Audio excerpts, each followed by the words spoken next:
Welcome back to your show. We are joined by Colorado Congressman Ed Perlmutter, and we alluded a little bit to energy. I wanted to read you a question from Peter Van Pelt, who just wrote in saying, clean coal, not yet viable. Nuclear energy raises questions of what to do with nuclear waste. Neither wind nor solar farms can service the whole country exclusively. Seems to me, right, we're left with natural gas and oil for most of our needs, even in the long term. Agree? I think all of those are part of the energy portfolio. So you're going to have renewables, you're going to have natural gas, oil, nuclear, coal. All of those are part of how we will have to power this country. Oil and gas are not going away anytime soon, whether it's to fuel our cars or power our houses or for plastics. They're there. But we can do better. We need to have other sources of fuel so that if price spikes back up, we aren't just sending tons of money overseas to the Middle East. That just places us in a terrible position. You heard all throughout the campaign, Bill Bavard writes in, what assurances can you give that we're going to be making sure we immediately start drilling more here in this country? What assurances can I make? Do you think we're going to be drilling more? Are we going to be drilling more? I think we're going to be drilling less because the price of oil has dropped to $36 or $37 per barrel. So there are plenty of leases out there right now for people to drill on, but the economics of it are going to be very difficult because they're more difficult spots for them to drill.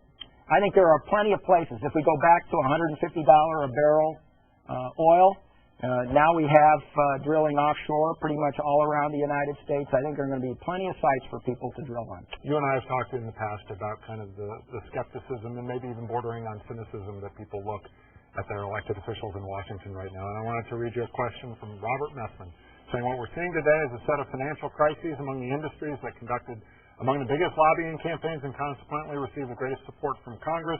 How can we expect the economy to be righted if Congress is just going to continue doing special favors to these industries when past favoritism is what screwed up the economy?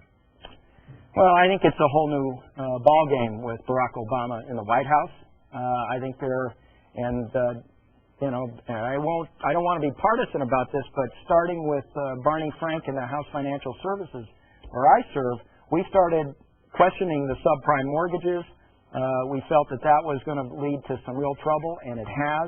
We've been focusing on credit card excesses, where credit card companies were, charging different fees every time you turned around, and we put some limits on that. The Federal Reserve, who we really pressured, just came down with all their new rules this past week. So it is a different team running the country. And I think we're going to tighten down on regulations that were eroded or eliminated, which really caused our economy to be ransacked. You talked about regulations. Alex Plotkin writes in saying, what are you going to do to get the SEC to do its job? This Ponzi scheme that we're seeing by Mr. Madoff, Madoff with $50 billion, we've got to have more enforcement, folks. The SEC enforcement side has been strangled. We need to reinstate a number of financial protections in the system that were eliminated in the name of the free market. I mean, you can't always get the last buck. You put some restraints in, and the reason is because you don't want the bottom to fall out, and the bottom has fallen out in a number of ways. The SEC needs some more enforcement, needs a change at the top. Christopher Cox just has got to go. A lot of people, even after the initial bailout rescue package, whatever you want to call it, are still struggling getting loans, getting money, getting access to credit. Suzanne in Centennial writes in, why are so few people getting mortgage help after so much money was set aside to do this? She writes, I fear all the government bailout money will be lost to the wind. Well, there were sort of three sections to the bill we passed back in October. One was the government could buy big portfolios of mortgages that were in some distress, but that hasn't happened. Second part was to recapitalize banks that were really in trouble. Their reserves had shrunk. We didn't need any more bank failures. That's what's happened in almost every case. The third piece was to use agencies of the federal government that already exist, the Small Business Administration, Federal Home Loan Banks, the Credit Union Administration, the Farm Credit Administration, to get money down to Juniper Drive where I live, or to Main Street America. So that second half of the money, $350 billion, we're putting conditions that you have to use. You have to go through these other agencies to get them to real people. There's been a lot of money that we've been talking about in this program and certainly going out from the federal government to whomever it's going to. Ken Shapiro writes in saying, what's it going to take to get the president the power of a line item veto so every measure that reaches his desk, his words can have all of the irresponsible, self-serving garbage that gets added in these bills extracted and stopped? Well, it's going to take I think, a bill in the Congress to get to him. I don't know if it's a constitutional issue, whether they'll have to go through some constitutional change, but both houses of the Congress are going to have to give up power so that the president has the line item veto. Do you foresee that happening? I don't.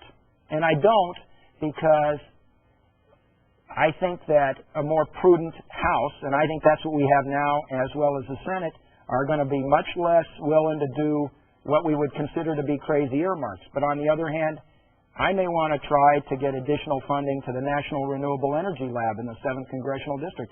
I think that would be good for our state and good for the nation, and I'm going to do it. We've talked about earmarks being a rather small part of the federal budget, but I guess Ron Scheer writes in this too. How much belt tightening, if you will, is going to need to happen at the federal government level, and not just earmark spending? I mean, are dramatic changes going to have to be made with all the money going out? We're in a yes, the answer is we're going to have to look for places where we have to tighten our belt. At the same time, we need to get the economy back on track. The job losses and the various things we see happening in the credit market require some very bold action, some new proposals, particularly, as we talked about, transportation, transit, energy grid, and the new energy economy. We only have about a minute and a half left. I wanted to ask you about a topic I know you're very interested in, that being stem cell research. Lori Chevrant writes in saying, I have epileptic seizures and I would like to have stem cell research. Is there a way that this is going to be possible? Well, Lori, you probably know I have a daughter. One of my daughters has epilepsy. We were actually in a parade yesterday and she had a seizure. So this is a big interest to me. I think that with President-elect Obama in the White House, we are going to have stem cell research that will be able to help people with diabetes, Parkinson's, and epilepsy. I want that. I have a personal interest in that one. How quickly does that come about in this next Congress in your mind? I think it happens very quickly. I know Diana DeGette, who has been the champion on this and a miracle worker, quite frankly, to gotten a bill through the Republican House and Senate and Senate to President Bush, has been focused on this. She's been talking to the President-elect. He may actually just reverse the rule or the executive order that President Bush put in place to stop the stem cell research or the federal funding of stem cell research. Congressman Ed Perlmutter, if you become Senator Ed Perlmutter, we would appreciate you coming back either way. I always like being on your show, Adam. Thank you very much. Happy holidays to you and your listeners. Same to you, sir.